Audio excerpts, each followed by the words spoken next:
લાઠી સમસ્ત બ્રહ્મ સમાજ દ્વારા ભગવાન પરશુરામજી પ્રાગટ્ય પર્વની ધર્મ સભર સાદગીથી ઉજવણી કરાઈ હતી. લાઠીનો બ્રહ્મ સમાજ અક્ષરવાડી લાઠીમાં સમૂહમાં ભગવાન પરશુરામના પ્રાગટ્ય પર્વ એટલે કે કાશ્મીરના પહેલગામના આતંકી હુમલાના 28 મૃતકોને શ્રદ્ધાંજલિ આપવા મૌન પાળી શોક વ્યક્ત કરાયો હતો. લાઠી બ્રહ્મ સમાજના પ્રમુખ ડૉક્ટર મુકેશભાઈ ત્રિવેદીની ઉપસ્થિતિ દીપ પ્રાગટ્ય અને પ્રવચન જનકભાઈ શર્મા તેમજ અરુણદાદા શુક્લ આરસી દવેની હાજરી ઓમ શાંતિ દ્વારા મૌન પાળી સદગત મૃતકોને શ્રદ્ધા સમૂહ અર્પણ કરાયા હતા.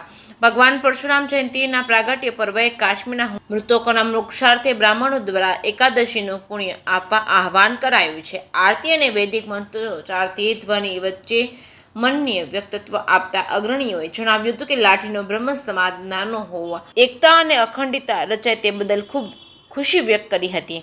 જે કે શ્રી ગુજરાતી સાથે નટવરલાલ ભાટિયા, દામનગર.